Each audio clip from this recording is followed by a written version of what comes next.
श्री वेंकटेश स्तोत्र भगवान विष्णु के अवतार जो तिरुपति आंध्र प्रदेश में स्थित है उनकी स्तुति है। यह स्तोत्र वेंकटेश भगवान की राजपूजा के समय पाठ किया जाता है। इस स्तोत्र के नित्य पाठ से या श्रवण से भगवान विष्णु अत्यंत प्रसन्न होते हैं। यह स्तोत्र ब्रह्मांड पुराण में वर्णित है।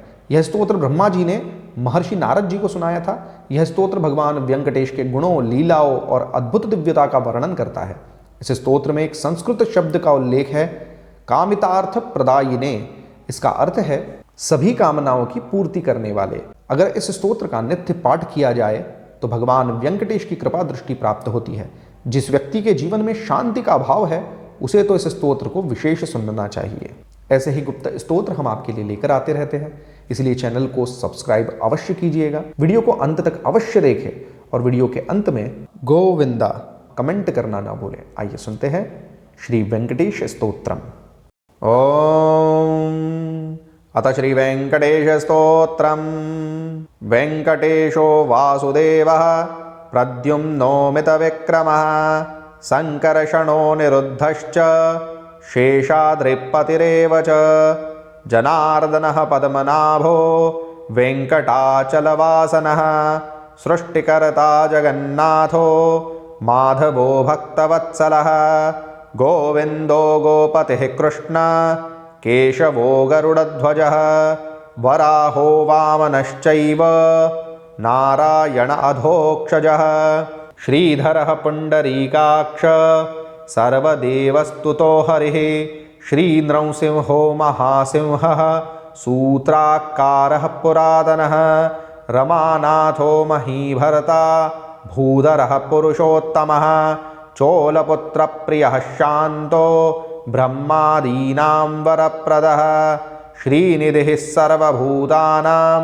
भयकृद्भयनाशनः श्रीरामो रामभद्रश्च भवबन्धैकमोचकः भूतावासो गिरावासः श्रीवासः श्रियः पतिः अच्युतानन्तगोविन्दो विष्णुर्वेङ्कटनायकः सर्वदेवैकशरणं सर्वदेवैकदैवतं समस्तदेवकवचं सर्वदेवशिखामणिः इतीदं कीर्ततिं यस्य विष्णोरमिततेजसः त्रिकाले यः पठेन्नित्यं पापं तस्य न विद्यते राजद्वारे पठेद्घोरे संग्रामे रिपुसङ्कटे भूतसर्पपिशाचादि भयं नास्ति कदाचन अपुत्रो लभते पुत्रान् निर्धनो धनवान् भवेत् रोगार्तो मुच्यते रोगात् बद्धो मुच्येत बन्धनात्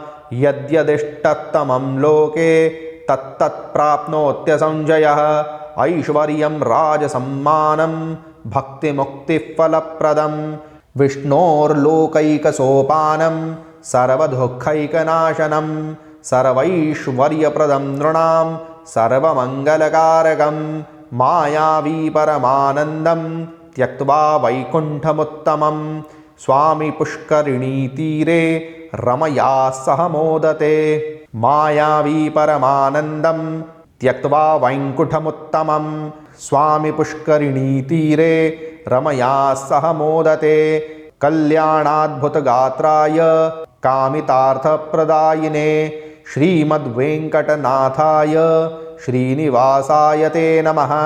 वेङ्कटाद्रिसमं स्थानं ब्रह्माण्डे नास्ति किञ्चन वेङ्कटेशसमो देवो न भूतो न भविष्यति।